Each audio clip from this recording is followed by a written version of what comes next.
Hello everyone, welcome કરું છું આજના વિડીયોમાં.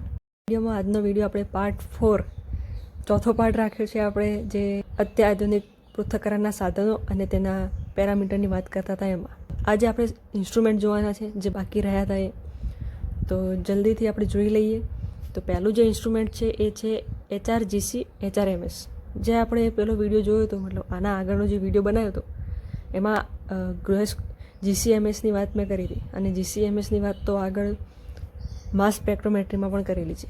તેમજ અહીંયા જે HRGC HRMS છે એ શું છે તો હાઈ રિઝોલ્યુશન ગેસ ક્રોમેટોગ્રાફી અને હાઈ રિઝોલ્યુશન માસ સ્પેક્ટ્રોમેટ્રી. એટલે કે ગેસ ક્રોમેટોગ્રાફી અને માસ સ્પેક્ટ્રોમેટ્રીમાં જે કરતા હતા એ જ કરવાનું, પરંતુ આનું રિઝોલ્યુશન એટલે આની ચોકસાઈ વધારે છે, હાઈ રિઝોલ્યુશન છે, નામમાં જ છે, બરાબર. હવે આના સિદ્ધાંતની વાત કરીએ તો સિદ્ધાંત શું છે તો પહેલાં જોઈએ HRGCનો સિદ્ધાંત, એટલે કે હાઈ રિઝોલ્યુશન ગેસ ક્રોમેટોગ્રાફીનો સિદ્ધાંત શું છે. તો સિદ્ધાંતની વાત કરીએ HRGCના, તો એ પણ ગેસ ક્રોમેટોગ્રાફીના સાથે ઉચ્ચ સંકલન ધરાવતું ઇન્સ્ટ્રુમેન્ટ. તેમાં ઊંચી રિઝોલ્યુશન કોલમ આવેલી હોય છે, એટલે કે એ જે રિઝોલ્યુશન જે કોલમ હોય છે ગેસ ક્રોમેટોગ્રાફી એના કરતાં અહીંયા જે કોલમ હોય એ થોડી વધારે લાંબી અને નેરો હોય, જેથી કરીને આપણે વિશિષ્ટ ઘટકોને સંપૂર્ણ અલગ કરવાની ક્ષમતા રાખી શકીએ, બરાબર. અને કોલમમાં નમૂના વેપરાઇઝ થઈ, એટલે કે જે કોલમમાં નમૂનો જાય તરત જ તે બાષ્પીભવન પામી અને કેરિયર ગેસ તરીકે શું હોય છે, મોટે ભાગે હિલિયમ હોય અથવા હાઇડ્રોજન હોય, એની સાથે એ આગળ વધે અને જુદા જુદા ઘટકો કોલમમાંથી બહાર અલગ અલગ સમય બહાર આવે. જે આ અલગ અલગ સમય બહાર આવે એના પરથી જ આપણે એને જુદા પાડી શકીએ છીએ, બરાબર. અને આ અલગ અલગ સમય બહાર આવે જે સેપરેટ થઈને એ રિટેન્શન ટાઈમ દર્શાવે છે અને એના ઉપરથી આપણે આમાં સેપરેશન કરીએ છીએ. હવે વાત કરીએ HRMSના સિદ્ધાંતની. HRMS એટલે કે હાઈ રિઝોલ્યુશન માસ સ્પેક્ટ્રોમેટ્રી. તો માસ સ્પેક્ટ્રોમેટ્રીમાં દરેક મોલિક્યુલને પહેલાં આયોનાઇઝ કરીએ છીએ, પછી એને માસ ટુ ચાર્જ રેશિયોના આધારે માપીએ છીએ અને પછી સેપરેટ કરીએ છીએ. અહીંયા હાઈ રિઝોલ્યુશન MS એટલે કે એની રિઝોલ્યુશન પાવર ઘણી ઊંચી હોય છે, એ પણ તમને દર્શાવી છે. અને તેના જોડાણો એક સરખા માસના હોય ત્યારે પણ તફાવત ઓળખી શકે છે. એટલે કે ખૂબ નજીક માસ અને ચાર્જનો રેશિયો આવે તો પણ આ એને છૂટા પાડી શકે છે, બરાબર. માસ સ્પેક્ટ્રા દ્વારા સંયોજનની સંરચના અને ઓળખ શક્ય બને. હવે આ ઇન્સ્ટ્રુમેન્ટના પેરામીટરની આપણે વાત કરીએ તો પહેલાં છે ઇન્જેક્શન મોડ. તો એમાં શું હોય છે તો સ્પ્લિટ હોય અથવા સ્પ્લિટલેસ હોય અને એમાં પ્રોગ્રામેબલ ટેમ્પરેચર વેપોરાઇઝિંગ હોય કે આપણે નક્કી કરી શકીએ. પછી છે કોલમ ટાઈપ. તો અહીંયા કોલમો અલગ હોય છે GCના કરતાં. તે કેપેલરી કોલમ હોય છે, એની લેન્થ અને થિકનેસ પણ આપેલી છે. કેરિયર ગેસની વાત કરું તો હિલિયમ હાઇડ્રોજન હોય, આની હાઈ પ્યોરિટી હોય અથવા અને કોન્સ્ટન્ટ ફ્લો અથવા પ્રેશર સાથે આવે. ઓવન હોય કે જે ટેમ્પરેચર સાચવતું હોય, એનું ઇનિશિયલ ટેમ્પરેચર, રેમ્પ રેટ એટલે કે કેટલું ટેમ્પરેચર પર મિનિટ રાખવું, અને ફાઇનલ ટેમ્પરેચર એ જે પદાર્થ લીધું હોય એની વોલાટિલિટી એટલે કે એની બાષ્પશીલતા ઉપર આધાર રાખે છે. આયોનાઇઝેશન સોર્સની વાત કરું તો ઇલેક્ટ્રોન આયોનાઇઝેશન હોય અથવા કેમિકલ આયોનાઇઝેશન હોય છે. માસ એનાલાઇઝર કેવું હોય તો મેગ્નેટિક સેક્ટર હોય અથવા ટાઈમ ઓફ ફ્લાઇટના આધારે હાઈ રિઝોલ્યુશન સાથે માસ એનાલાઇઝ કરતું હોય. ડિટેક્ટરનો ટાઈપ કેવો હોય તો ઇલેક્ટ્રોન મલ્ટીપ્લાયર હોય અથવા ફેરાડે કપ હોય. માસ રિઝોલ્યુશન ગ્રેટર દેન 10,000 હોય છે. સ્કેનનો મોડ કેવો હોય તો ફૂલ સ્કેન કરે અને અથવા કોઈ જો સિલેક્ટેડ આયન હોય તો એને પણ મોનિટર કરે, અને સિલેક્ટર રિએક્શન હોય તો પણ એનું મોનિટરિંગ કરે છે. આની કાર્યપદ્ધતિ જોઈએ તો પહેલાં છે નમૂનાની તૈયારી.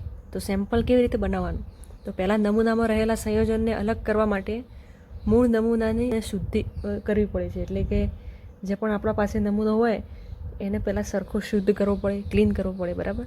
ત્યારબાદ liquid extraction, solid phase extraction અથવા સોક્સિલેટ પદ્ધતિથી નમૂનાનું પ્રી ટ્રીટમેન્ટ થાય છે. લિક્વિડ એક્સટ્રેક્શનમાં એક લિક્વિડમાંથી બીજું લિક્વિડ આપણે અલગ પાડી શકીએ. સોલિડ ફેઝ એક્સટ્રેક્શનમાં સોલિડ તેમજ જે સોક્સિલેટ છે પદ્ધતિ, એમાં એવું હોય કે કોઈ ઓર્ગેનિક પદાર્થને ઘન પદાર્થમાંથી બહાર કાઢવો હોય તો બોઇલિંગ અને કન્ડન્સેશન દ્વારા આપણે બહાર કાઢીએ છીએ. હવે જે આપણને નમૂનો મળી ગયો એને આપણે પ્રી ટ્રીટમેન્ટ પણ આપી દીધી, પછી એને નમૂનાને દાખલ કરવાનો હોય, નમૂનાનું ઇન્જેક્શન. તો HRGC ઇન્જેક્ટર દ્વારા નમૂનાને ગેસ કોલમમાં ઇન્જેક્ટ કરવામાં આવે છે અને ઇન્જેક્ટ થયા બાદ નમૂનો કોલમમાંથી જુદા જુદા સંયોજનોના રિટેન્શન ટાઈમના પ્રમાણે વિભાજિત થાય. હવે એનું સેપરેશન કેવી રીતે થશે HRGCમાં તો HRGCમાં કોલમ જુદા જુદા સંયોજનોને તેમના બોઇલિંગ પોઈન્ટ, પોલારિટી અને કોલમ કોટિંગ સાથે આંતરક્રિયા દ્વારા એના આધારે એને અલગ કરે છે. પછી આપણે જ્યારે એ નમૂનામાંથી જે ઘટક છે એ અલગ થઈ જાય પછી એને આપણે HRMSમાં પ્રવેશ કરાવીએ અને HRMSમાં પ્રવેશ કરાવવા માટે સૌ પ્રથમ કરવાનું શું છે તો એનું આયોનાઇઝેશન કરવાનું હોય. તો HRGC કોલમમાંથી આવેલા જે સંયોજન છે એને MSમાં મોકલવામાં આવે છે, જ્યાં EI દ્વારા એને 70 ઇલેક્ટ્રોન વોલ્ટ અથવા CI દ્વારા એ આયોનાઇઝ થાય છે.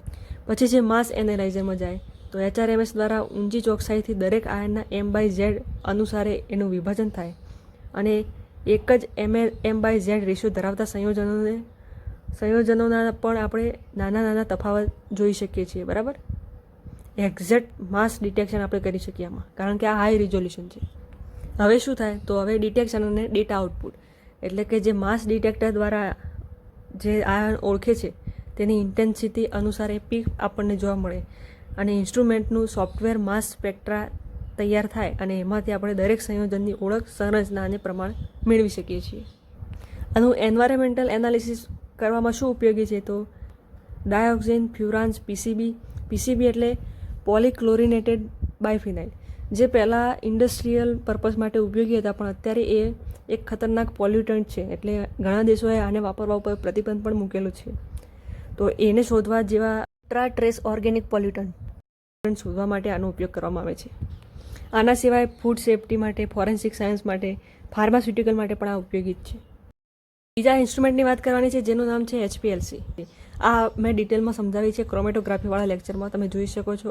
ખૂબ જ સારી રીતે સમજાવ્યું છે અને એક ડાયગ્રામ બેઝ મેં આનો આખો સમજાવટ આપી છે. બરાબર, તો HPLCનો આધાર એડઝોર્પ્શન, પાર્ટીશન અને આયન એક્સચેન્જ અથવા સાઇઝ એક્સક્લુઝન જેવી ક્રિયાઓ ઉપર હોય છે, પરંતુ સૌથી સામાન્ય રીતે આપણે પાર્ટીશન ક્રોમેટોગ્રાફીમાં આનો ઉપયોગ કરીએ છીએ. નમૂનામાં રહેલા વિવિધ ઘટકો કોલમની સ્ટેશનરી ફેઝ સાથે અલગ અલગ રીતે ક્રિયાશીલ હોય છે, જેથી દરેક ઘટક કોલમમાંથી વિભિન્ન સમય એટલે જુદું રિટેન્શન ટાઈમ પર બહાર આવે અને ડિટેક્ટર એ દરેક ઘટકને ઓળખે છે અને તેના પ્રમાણનું માપન કરે છે. આમાં શું હોય છે કે ધ્રુવીય અધ્રુવીય હોય છે, કે લાઇક ડિઝોલ્વ લાઇક, એવું આપણે જે કેમેસ્ટ્રીમાં આપણે વાપરીએ છીએ કે ધ્રુવીય દ્રાવકમાં ધ્રુવીય પદાર્થ ઓગળે, અધ્રુવીયમાં અધ્રુવીય ઓગળે. બસ આ જ પ્રકારે અહીંયા પણ ધ્રુવીય અને અધ્રુવીય રીતે મૂકેલું હોય છે. એમાં સ્ટેશનરી ફેઝમાં જો ધ્રુવીય હોય, મતલબ આપણે જે સ્ટેશનરી ફેઝ એટલે કોલમમાં જે સિલિકા ભરીએ એ જો અધ્રુવીય હોય તો જે પણ નમૂનો હશે અને નમૂનો પણ ધ્રુવીય હોય તો બંને વચ્ચે આંતરક્રિયા થશે, જેથી નમૂનાને બહાર આવતા વધારે સમય લાગશે. પરંતુ જો અધ્રુવીય હશે તો એ જલ્દી બહાર આવશે. આવી રીતે આપણે નમૂનાને ઓળખી શકીએ કે આ ધ્રુવીય છે, અધ્રુવીય છે. બરાબર, અને એનો એક્ઝામ્પલ પણ મેં સમજાવ્યો છે. આમાં રિવર્સ HPCL આવે એ પણ મેં સમજાવ્યું છે. બરાબર, તો એ તમે વિડીયોમાં જોજો. આનો સિદ્ધાંત ટૂંકમાં કહું તો ઘટકોની કોલમ સાથેની આંતરક્રિયા અને મોબાઈલ ફેઝ સાથેના સંબંધ પ્રમાણે એનું સેપરેશન થાય છે. બરાબર, આના પેરામીટરની વાત કરીએ તો મોબાઈલ ફેઝ તરીકે પ્રવાહી દ્રાવક હોય કે જે નમૂનાને કોલમ મારફતે ધકેલે છે. એમાં પાણી, મિથેનોલ વગેરે હોઈ શકે છે. ધ્રુવીય પણ હોઈ શકે, અધ્રુવીય પણ હોઈ શકે. સ્ટેશનરી ફેઝ તરીકે કોલમની અંદર ભરેલ મટીરિયલ હોય છે. મોટે ભાગે આ સિલિકા હોય છે, પણ આપણે જો બદલવું હોય, રિવર્સ કરવું હોય તો પણ આમાં સિલિકાના બદલે બીજું કંઈક ભરી શકાય છે. ફ્લો રેટની વાત કરું તો મોબાઈલ ફેઝ એ કોલમમાં કેટલી ઝડપે જાય છે, બરાબર, એ ફ્લો રેટ કહેવાય. કોલમ તો સ્ટેનલેસ સ્ટીલની બનેલી હોય કોલમ, અને બસ એનું ડાયામીટર અને લેન્થ આપેલું છે. આ ખાલી એક ધ્યાનમાં રાખવાની બાબત છે. પછી જે પદાર્થ બહાર નીકળે એને ડિટેક્ટર વડે ડિટેક્ટ કરવામાં આવે છે. એમાં UV પણ હોય છે, PDA પણ હોય છે, ફ્લોરોસેન્સ પણ હોય અને RI ડિટેક્ટર પણ હોય છે. આ શું છે આગળ હજુ સમજાવું. ઇન્જેક્શન વોલ્યુમ તો કેટલા પ્રમાણમાં આપણે ઇન્જેક્ટ કરવાનું, તો 10 થી 50 માઇક્રોલીટર જેટલો સાધારણ વોલ્યુમ આપણે ઇન્જેક્ટ કરવાનું. બરાબર, પ્રેશર શું રાખવાનું તો 1000 થી 4000 PSI સુધી રાખવાનું. HPLC કામ કેવી રીતે કરે છે એ આપણે જોઈએ તો સૌ પ્રથમ સ્ટેપ 1માં છે કે નમૂનાનું ઇન્જેક્શન. તો નમૂનાને સિસ્ટમમાં ઇન્જેક્ટર દ્વારા વેરી સ્મોલ ક્વોન્ટિટી એટલે ખૂબ જ ઓછા પ્રમાણમાં નમૂનો ઇન્જેક્ટ કરવામાં આવે છે. ત્યારબાદ બીજા સ્ટેપમાં છે કે પંપ દ્વારા મોબાઈલ ફેઝનું પ્રવાહ વહન, એટલે કે જે પ્રેશર લગાવવામાં આવશે આના ઉપર, એના દ્વારા આપણે મોબાઈલ ફેઝનું આપણે આગળ ધકેલીશું. બરાબર, તો HPLCમાં પંપ હાઈ પ્રેશર પર મોબાઈલ ફેઝને કોલમ તરફ દબાવે છે. હવે ત્રીજા સ્ટેપમાં શું છે તો કોલમમાં પૃથ્થકરણ એટલે સેપરેશન થાય. તો કોલમમાં ભરેલા સ્ટેશનરી ફેઝ સાથે ઘટકો ક્રિયાશીલ બને. જે ઘટક કોલમ સાથે સંક્રમણ ધરાવે તે ધીરે આગળ વધે અને દરેક સંયોજન કોલમમાંથી અલગ અલગ સમય બહાર આવે છે, જેને રિટેન્શન ટાઈમ કહેવાય. એના ઉપરથી સેપરેશન થાય. પછી ડિટેક્શન કેવી રીતે થાય? તો ડિટેક્ટર કોલમમાંથી નીકળેલા દરેક સંયોજનને ઓળખે છે અને ડિટેક્ટર આઉટપુટ તરીકે ક્રોમેટોગ્રામ આપે છે, ગ્રાફ વિથ પીક્સ. એના ડેટા એનાલિસિસમાં શું હોય? તો દરેક જે પીક હોય એ સંયોજનની માત્રા દર્શાવે અને રિટેન્શન ટાઈમ એ કોણ સંયોજન છે તે ઓળખવામાં મદદ કરે. કેવા પ્રકારના ડિટેક્ટર શું ડિટેક્ટ કરે? તો યુવી ડિટેક્ટર એ યુવી એબ્ઝોર્બ કરનારા સંયોજન માટે સૌથી સામાન્ય ડિટેક્ટર છે, બેસ્ટ ડિટેક્ટર કહેવાય. PDA photo diode array detector, જે દરેક વેવલેન્થ પર એબ્ઝોર્બન્સ આપતું ડિટેક્ટર છે, એટલે આમાં એવું કોઈ વેવલેન્થ સ્પેસિફિક નથી. આરઆઈ ડિટેક્ટર, જે રિફ્રેક્ટિવ ઇન્ડેક્સનો ઉપયોગ કરીને અલગ અલગ કરતી પદ્ધતિ છે. ફ્લોરોસેન્સ, કે જે ફ્લોરોસેન્ટ કમ્પાઉન્ડ માટે ઉચ્ચ સંવેદનશીલતા ધરાવતો ડિટેક્ટર છે. તેમજ જે ભાગ દર્શાવે છે એને ફરી એકવાર જોઈ લઈએ તો સોલ્વેન્ટ રિઝર્વાયર હોય કે જે મોબાઈલ ફેઝને સતત રાખે. ડીગેસર, કે જે મોબાઈલ ફેઝમાંથી ગેસને દૂર કરે. પંપ, હાઈ પ્રેશર માટે. ઇન્જેક્ટર, નમૂનાનું ઇન્જેક્શન માટે. કોલમ, જ્યાં મુખ્ય સેપરેશન થવાનું છે. ડિટેક્ટર એ સાંકેતિક માહિતી આપે. કોમ્પ્યુટર સિસ્ટમ, કે જે ડેટા એકઠા કરવા માટે અને એનું એનાલિસિસ કરવા માટે. બરાબર. હવે HPLCના જુદા જુદા પ્રકાર છે, જેમાં નોર્મલ અને રિવર્સ એ આપણે જે લેક્ચર છે એમાં જોયું છે. નોર્મલમાં શું હોય? અહીંયા સ્ટેશનરી ફેઝ અને મોબાઈલ ફેઝમાં અલગ અલગ હોય એ પ્રમાણે આપણે એને નોર્મલ અથવા રિવર્સ HPLC કહીએ છીએ. તો જુઓ, જો સ્ટેશનરી ફેઝ તરીકે પોલર પદાર્થ હોય જેમ કે સિલિકા, અને નોન પોલર એ મોબાઈલ ફેઝ તરીકે હોય તો એને નોર્મલ HPLC કહેવાય. ત્યારબાદ જો નોન પોલર હોય એ સ્ટેશનરી ફેઝ હોય અને પોલર હોય એ મોબાઈલ ફેઝ તરીકે હોય તો એને રિવર્સ HPLC કહેવાય. બરાબર. એવી જ રીતે આયન એક્સચેન્જ HPLCમાં આયન એક્સચેન્જ રેઝિન આવેલી હોય કોલમ તરીકે, એમાં ચાર્જ સ્પીસીસને અલગ કરવામાં આવે, જે આપણે આયન એક્સચેન્જ ક્રોમેટોગ્રાફીમાં જોઈ લીધું છે. અને સાઇઝ એક્સક્લુઝન HPLC, એટલે કે એના કદ પ્રમાણે, તો મોલિક્યુલના સાઇઝ આધારે એનું પૃથ્થકરણ કરવામાં આવે છે. હવે વાત કરીએ AAS, એમ નહીં પણ એટોમિક એબ્ઝોર્પ્શન સ્પેક્ટ્રોસ્કોપીની. તો એ એક વિઝિબલ અને યુવી સ્પેક્ટ્રોસ્કોપી ઉપર આધારિત પદ્ધતિ છે. એટલે બે પદ્ધતિઓ આમાં હશે, વિઝિબલ અને યુવી, એટલે બંનેનો ઉપયોગ થતો છે. આનો મુખ્ય ઉપયોગ શું છે? કે ધાતુઓની ઓળખ કરવા અને એની માત્રા માપવા માટે. કેવી ધાતુ? કે લોખંડ, તાંબુ, સીસુ, મેગ્નેશિયમ, ઝીંક, કેલ્શિયમ વગેરે જેવા તત્વોની ખૂબ ઓછી માત્રા હોય, PPB અથવા પાર્ટ્સ પર બિલિયન અથવા પાર્ટ્સ પર મિલિયન હોય તો પણ એને શોધી શકાય. આ પદ્ધતિનો શું સિદ્ધાંત છે? આને સમજજો ખાસ, કે આ જે તત્વને શોધવા માટે વપરાય છે એમાં શું હોય કે કોઈ પણ તત્વ જ્યારે મુક્ત અવસ્થામાં આવેલું હોય ત્યારે એ તત્વના પરમાણુ કોઈ ચોક્કસ વેવલેન્થ, એટલે ચોક્કસ તરંગ લંબાઈવાળા પ્રકાશને શોષે છે. અને ત્યારે જે એબ્ઝોર્બન્સ, એટલે કે જે શોષણ આપે છે, જે શોષણ કરે છે જેટલી તરંગ લંબાઈનું, એને આપણે માપી શકીએ છીએ. બરાબર. અને એના ઉપરથી આ પદ્ધતિ વિકસાવવામાં આવી છે કે જ્યારે કોઈ તત્વ એની મુક્ત અવસ્થામાં હોય અને જે એ પ્રકાશ શક્તિનું શોષણ, ચોક્કસ વેવલેન્થવાળા પ્રકાશ શક્તિનું શોષણ કરે, એટલે આપણે એનું એબ્ઝોર્બન્સ માપી શકીએ છીએ, એટલે કેટલું શોષાયું એ આપણે માપી શકીએ છીએ. અને એના ઉપરથી આપણે નક્કી કરી શકીએ કે કયું તત્વ છે, કારણ કે દરેક તત્વએ અલગ અલગ પ્રકારની તરંગ લંબાઈ ઉપર પ્રકાશ શક્તિનું શોષણ કરશે. બરાબર. એટલે આપણને ખ્યાલ આવશે. બરાબર. તો દરેક તત્વના પરમાણુ પાસે પોતાના નિશ્ચિત એનર્જી લેવલ હોય અને જ્યારે તમે તેનો અનુકૂળ વેવલેન્થ આપો, જેમ કે સોડિયમ માટે કેટલું છે? તો કે 589 નેનોમીટર છે, ત્યારે એ એનર્જી શોષે છે અને હાયર સ્ટેટમાં જાય છે. આ શું છે? ચોક્કસ એનર્જી. આપણે યાદ છે કે થ્રેશોલ્ડ વેવલેન્થ, કે એના કરતાં તો ઓછી ના હોવી જોઈએ. ઓછી હશે તો એમાંથી ઇલેક્ટ્રોન એક્સાઇટેડ થશે નહીં અને હાયર સ્ટેટમાં જશે નહીં. એટલે મિનિમમ એનર્જી રિક્વાયર્ડ હોય એને થ્રેશોલ્ડ એનર્જી કહેવાય. અને જે મેક્સિમમ લેમ્બડા જોઈએ વધુમાં વધુ, તો એને થ્રેશોલ્ડ વેવલેન્થ કહેવાય. અને બધા તત્વો માટે આ અલગ અલગ હોય, જેથી આપણે નક્કી કરી શકીએ કે હા, આ તત્વનું છે તો આટલી વેવલેન્થ આવી, આટલું માપીને એબ્ઝોર્બન્સ, તો આ તત્વ છે. અને જેટલું વધુ એબ્ઝોર્બન્સ હશે, કે ભાઈ વધારે આ પ્રકારની વેવલેન્થના વધારેમાં વધારે એબ્ઝોર્બન્સ થઈ જ જાય છે આ એક ચોક્કસ વેવલેન્થનું, તો એટલું એ વધારે માત્રામાં તત્વ આવેલું છે. બરાબર. હવે આના પેરામીટરની વાત કરું તો પહેલાં છે વેવલેન્થ, એટલે કે તરંગ લંબાઈ. તો દરેક તત્વ માટે નિશ્ચિત વેવલેન્થ હોય. એક્ઝામ્પલમાં આપ્યું છે કોપરનું કે 324.8 નેનોમીટર. ત્યારબાદ વાત કરું તો લેમ્પ, એટલે કે આ સોર્સ છે, આના ઉપરથી આપણે નક્કી કરીશું. અને સોર્સમાં કેવો લેમ્પ હોય તો હોલો કેથોડ લેમ્પ હોય. જે તત્વ શોધવું હોય તે તત્વ HCl વપરાય. HCl એટલે હોલો કેથોડ લેમ્પ, એટલે દરેક તત્વ માટે અલગ અલગ લેમ્પ વાપરવું પડે. એમાં ફ્લેમ કેવી રાખવાની, ફ્લેમનો ટાઈપ શું હોય, એર એસિટાઇલ હોય, એસિટાઇલિન હોય અથવા N2O એસિટાઇલિન હોય, જે તત્વને આયોનાઇઝ કરવા માટે વપરાય. સ્લિટ વિડ્થ, કે જે સ્લિટ હોય જેમાંથી પ્રકાશ આવે એની વિડ્થ કેટલી રાખવાની, તો સ્પેક્ટ્રલ રિઝોલ્યુશન માટે ઉપયોગી છે. સેમ્પલનો ટાઈપ જોઈએ તો મોસ્ટલી લિક્વિડ જ હોય, પાણીમાં ભેળવાયેલી ધાતુ હોય. રીડ મોડ કેવો હોય તો એબ્ઝોર્બન્સ અથવા કન્સન્ટ્રેશન ઉપર આધારિત હોય છે. બેકગ્રાઉન્ડ કરેક્શન હોય તો ઇન્ટરફેરન્સને દૂર કરવા માટે ઝીમાન અથવા ઇલેક્ટ્રોડલેસ લેમ્પ વપરાય છે. આપણે કાર્ય પદ્ધતિ જોઈએ તો પહેલાં શું કરવાનું હોય તો નમૂનાને પહેલાં તૈયાર કરવાનો હોય. આપણે જે બધી પદ્ધતિ જોઈએ એમાં સામાન્ય રીતે આ સ્ટેપ તો આવતું જ હોય છે કે નમૂનાની તૈયારી કરવી, બરાબર. તો આમાં પણ નમૂનાની પહેલાં તૈયારી કરવામાં આવે છે કે નમૂનાને સામાન્ય રીતે એસિડમાં દ્રાવ્ય બનાવીને લિક્વિડ બનાવવામાં આવે છે અને પછી જે ફિલ્ટ્રેટ તૈયાર થાય એને આપણે ઇન્સ્ટ્રુમેન્ટમાં ઇન્જેક્ટ કરી શકીએ. હવે બીજું સ્ટેપ શું છે તો પ્રકાશનો સ્ત્રોત. આપણે જે નમૂનો લીધો છે એમાં એને એબ્ઝોર્બ કરવા માટે નિશ્ચિત પ્રકાશની તરંગલંબાઈ પૂરી પાડવાની છે કે આપણે જે તત્વ શોધવું છે એ માટે આપણે એનો હોલો કેથોડ લેમ્પ ચાલુ કરીશું. ઝિંક માટે ઝિંકનો લેમ્પ લઈશું. ચોક્કસ વેવલેન્થની રોશની એટલે પ્રકાશ પૂરો પાડશે.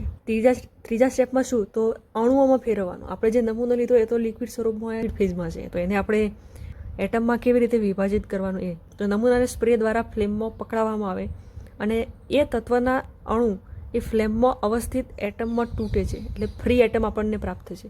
હવે આપણને આ ફ્રી એટમ પ્રાપ્ત થયા તો એ ફ્રી એટમ એની એક્સાઇટેડ સ્ટેટમાં જશે, જે પણ કોઈ એની જે વેવલેન્થ છે એને એબ્ઝોર્બ કરીને. કે ZNનો લેમ્પ આપણે ચાલુ કર્યો છે ઝિંકવાળો, તો ઝિંક જ એટમ હશે એ એક્સાઇટેડ સ્ટેટમાં જશે એ પોતાની ચોક્કસ તરંગ લંબાઈને શોષીને. ચોથું સ્ટેપ છે કે એબ્ઝોર્પ્શન ઓફ લાઇટ. તો એમાં લેમ્પની રોશની એ એટમમાંથી પસાર થાય છે અને જો તત્વ હાજર છે તો એ એટમ એ પ્રકાશને એનર્જી એબ્ઝોર્બ કરશે અને ડિટેક્ટર આ એબ્ઝોર્બ થયેલી એનર્જીને માપશે. પાંચમું સ્ટેપ ડિટેક્ટર અને આઉટપુટ. ડિટેક્ટર એ એબ્ઝોર્બન્સને રીડિંગ આપે છે.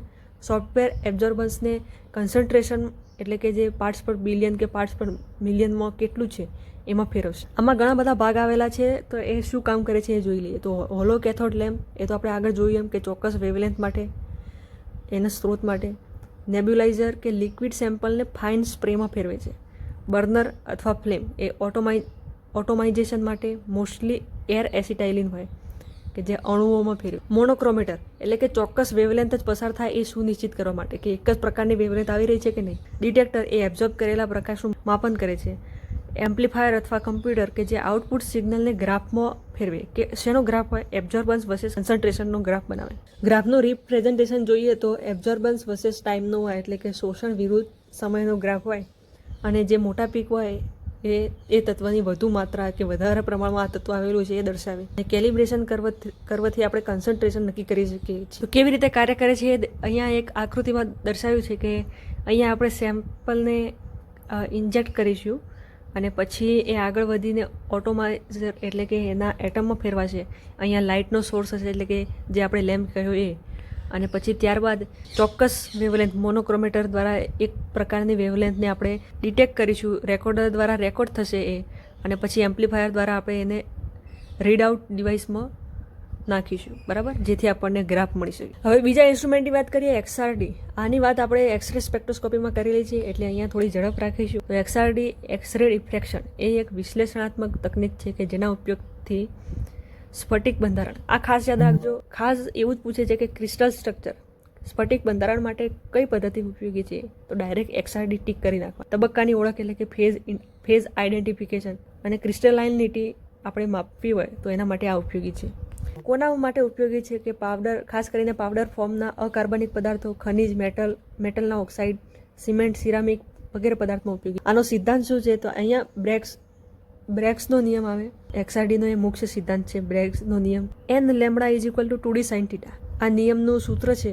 આ સૂત્રમાં જે n છે, n એટલે કે ઓર્ડર ઓફ ડિફ્રેક્શન એટલે કે લેમ્બડા એ એક્સરેની તરંગ લંબાઈ છે. d એ એટોમિક પ્લેન વચ્ચેનું અંતર છે એટલે કે જે અણુની અંદર એટોમિક પ્લેન એટલે કે અણુના જે સમતલ આવેલા હશે એ વચ્ચેનું અંતર. થીટા એ ઇન્સિડન્ટ એટલે કે ઇન્સિડન્ટ એંગલ ઓફ એક્સરે છે અને એને બ્રેગ એંગલ કહેવાય એટલે કે જે આપાત કર્યું છે એક્સરે એનો આપાત કોણ છે, બરાબર. આમાં એવું હોય છે કે આપણને કેમ XRDમાં એવું કહ્યું કે આની સ્ફટિકની ગોઠવણી આપણે નક્કી કરી શકીએ, કારણ કે જ્યારે એક્સરે પદાર્થના સ્ફટિક ઉપર પડે ત્યારે તેના એટોમિક પ્લેન એટલે કે જે સમતલ આવેલા હોય છે એના ઉપરથી એક્સરે રિફ્લેક્ટ થાય છે.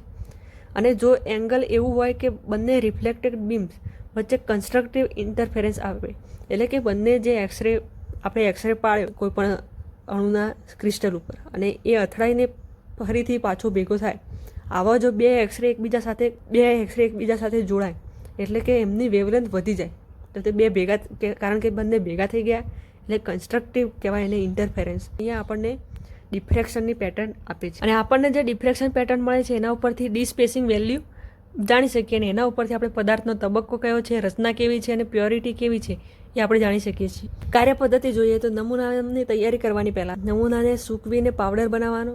પાર્ટિકલની સાઇઝ 10 માઇક્રોમીટરથી ઓછી હોવી જોઈએ અને પાવડરનો નમૂનાને સ્પેસિમેન હોલ્ડરમાં પેક કરવાનું. ત્યારબાદ બીજા સ્ટેપમાં એક્સરે જનરેશન. આ પ્રકારનું એક્સરે આમાં નાખવામાં આવશે. તો એક્સરે ટ્યુબમાંથી મોસ્ટલી CU ટાર્ગેટ એટલે કે કોપરનું હોય એ એક્સરે ઉત્પન્ન કરવા માટે ઇલેક્ટ્રોન બંબાર્ડ કરવામાં આવે અને CUનું K આલ્ફા એક્સરે ઉત્પન્ન થશે. K alpha, K beta, L alpha, L beta. આની સમજણ મેં જ્યારે એક્સરે ભણાવ્યું હતું ત્યારે એમાં મેં સમજાવેલું છે. હવે આ જે એક્સરે ઉત્પન્ન થયું એને ઇન્સિડેન્ટ કરવાનું છે સેમ્પલ ઉપર, એટલે સેમ્પલ ઉપર નાખવાનું છે, એ પણ કોઈ ફિક્સ એંગલ ઉપરથી. તો એક્સરે એ નમૂનાની સરફેસ ઉપર ફિક્સ એંગલથી આવશે, એટોમિક પ્લેન ઉપરથી વિતરણ થશે, એટલે કે જેવું તત્વ હશે, જેવી એની રચના હશે એ પ્રમાણે એનું વિતરણ થશે, બરાબર. પછી છે ડિટેક્શન ઓફ ડિફ્રેક્ટેડ રેઝ, એટલે કે જે પ્રમાણે જે એક્સરે આપણે નાખ્યું અને એ ડિફ્રેક્ટ થયું એનું આપણે ડિટેક્શન કરવાનું અને ડિફ્રેક્ટેડ બીમ એ અલગ અલગ એંગલ ઉપર આપણને મળે અને ડિટેક્ટર ડિફ્રેક્ટેડ ઇન્ટેન્સિટી અને 2θ એંગલમાં માપશે. હવે આટલું માપ્યા પછી શું કરવાનું? તો ડેટા એનાલિસિસ થાય. આઉટપુટમાં ઇન્ટેન્સિટી વિરુદ્ધ 2θ નો ગ્રાફ દોરવામાં આવે જે ડિફ્રેક્શન પેટર્નને દર્શાવશે અને દરેક પીકનું પોઝિશન અને હાઇટ મટીરિયલના કેરેક્ટરાઇઝેશન માટે ઉપયોગી છે. અને આ ડિફ્રેક્શન પેટર્નની તુલના સ્ટાન્ડર્ડ ડેટાબેઝ સાથે કરી અને આપણે એના તબક્કા જાણી શકીએ છીએ. ગ્રાફ મળે એનું આપણે જો એમાં શું છે એ થોડું સમજ. તો એમાં જે પીક પોઝિશનની વાત કરવામાં આવી છે, પીક પોઝિશન 2θ, એ શું દર્શાવે? તો એ તત્વના ક્રિસ્ટલોગ્રાફિક પ્લેન એટલે કે ડિસ્ટન્સ બિટવીન એટોમિક લેયર, આણવીય સ્તરો આવેલા છે એમના વચ્ચેના અંતરને દર્શાવે છે. ત્યારબાદ પીક ઇન્ટેન્સિટી એ એટમનું લોકેશન અને ઓરિયન્ટેશન દર્શાવે છે. પીક વિડ્થ એટલે કે જે પીકમાં જે પહોળાઈ જોવા મળશે એ, તો ક્રિસ્ટલની સાઇઝ અને સ્ટ્રેન વિશે માહિતી આપે છે. નંબર ઓફ પીક એ તબક્કાની સંખ્યા અને પદાર્થની પ્યોરિટી દર્શાવે છે. XRD ઇન્સ્ટ્રુમેન્ટમાં કેટલા ભાગ આવેલા હોય છે એની વાત કરીએ તો પહેલું છે એક્સરે ટ્યુબ કે જે એક્સરે ઉત્પન્ન કરશે અને એમાં સૌથી સામાન્ય છે કે કોપરનું K આલ્ફા વાળું એક્સરે ઉત્પન્ન થશે. સેમ્પલ હોલ્ડર કે જેમાં જે આપણે પાવડર નમૂનો મૂકીશું સ્થિર રાખશે એને. ગોનિયોમીટર કે જે એક્સરે અને ડિટેક્ટરના ખૂણાની ગતિને નિયંત્રિત કરશે. અહીંયા કયા ખૂણા ઉપરથી એક્સરે આવે એનું ખૂબ ધ્યાન રાખવું જરૂરી છે. મોનોક્રોમેટર એ એક જ વેવલેન્થ પસાર થવા દેશે. ડિટેક્ટર ડિફ્રેક્ટેડ એક્સરે માપશે. કોમ્પ્યુટર સોફ્ટવેર કે જે ગ્રાફ, પીક એનાલિસિસ અને ડેટાબેઝ મેચિંગ કરે છે. આના પેરામીટરની વાત કરીએ તો રેડિયેશન સોર્સ તરીકે શું હોય છે? તો એક્સરે ટ્યુબ હોય છે જેમાં મોસ્ટલી CUનું K આલ્ફા રેડિયેશન હોય છે, એની લેમડા પણ આપેલી છે. સ્કેન કરવાની રેન્જ શું હોય છે? તો ટિપિકલી 5 થી 10 અંશ, પરંતુ વધારે રેન્જ પણ સંકેત છે. આ θ આપેલું છે, બરાબર. સ્ટેપની સાઇઝ 0.01 અંશથી 0.005 અંશ સુધી હોય છે. સ્લિટ સિસ્ટમ, ડાયવર્જન સ્લિટ પણ હોય છે, રિસીવિંગ સ્લિટ પણ હોય છે કે જે એક્સરેને સ્પ્રેડ નિયંત્રિત કરે છે, એટલે કે જે એક્સરે છે એ ફેલાય ના જાય અને ફેલાય તો કેટલા પ્રમાણમાં ફેલાય એનું ધ્યાન રાખે. પછી છે ડિટેક્ટર ટાઈપ કે જે કાઉન્ટર સોલિડ સ્ટેટ ડિટેક્ટર છે. સેમ્પલનો ટાઈપ તો મોસ્ટલી પાવડર હોય છે અને ક્રિસ્ટલાઇન મટીરિયલ હોય છે. ડેટા આઉટપુટ કેવું હોય? તો ઇન્ટેન્સિટી વિરુદ્ધ 2θ ડિફ્રેક્શન પેટર્ન હોય છે. એક એક્ઝામ્પલ દ્વારા સમજીએ કે ZNO પાવડરનું આપણે XRD કરીએ છીએ તો CU K આલ્ફાને એક્સરે સોર્સ તરીકે વાપરીએ અને જો એનું 2 ડેન્સ જોઈએ તો 10 અંશથી 80 અંશ હશે અને XRD પેટર્નમાં ZNOના જે પીક મળશે ક્યાં મળશે? તો લગભગ 31.7 અંશ, 34.4 અંશ, 36.2 અંશ જેવી રીતે મળશે. અને આ જે પીક છે એ લોકેશન અને સ્પેસિંગ ZNOની ક્રિસ્ટલાઇન ફેઝ જે હેક્ઝાગોનલ છે એને દર્શાવે છે. હવે વાત કરીએ છેલ્લા ઇન્સ્ટ્રુમેન્ટની કે જેનું નામ છે સ્પેક્ટ્રોફોટોમીટર. આનું પણ સમજાવટ આપેલી જ છે પહેલાં જે મેટ્રીનો વિડીયો છે એ બધા. સિદ્ધાંતની વાત કરીએ તો સ્પેક્ટ્રોફોટોમીટર એ સાધન છે કે જે પ્રકાશના શોષણ ઉપર આધારિત હોય છે અને દરેક તત્વ કે સંયોજન એક નિશ્ચિત તરંગ લંબાઈ પર પ્રકાશને શોષે છે અને આ સાધનથી નમૂનામાં પ્રકાશ કેટલો શોષાઈ રહ્યો છે તેનું માપ લઈ તેના દ્વારા નમૂનાની કન્સન્ટ્રેશન કે કેટલી સાંદ્રતા છે એ આપણે જાણીશું. બધામાં એક જ પ્રકારનો સિદ્ધાંત હશે. કોઈ સાંદ્રતા માપતું હશે, કોઈ થીટા દ્વારા એનું સ્ટ્રક્ચર માપતું હશે, બરાબર. આનો આધારભૂત સિદ્ધાંત શું છે તો બીઅર-લેમ્બર્ટનો નિયમ, બરાબર, યાદ રાખજો. સ્પેક્ટ્રોફોટોમીટરના પેરામીટરની વાત કરીએ તો વેવલેન્થની રેન્જ હોય છે કે જે યુવી વિઝિબલની રેન્જ હોય કે 190 નેનોમીટરથી 1100 નેનોમીટર વચ્ચે.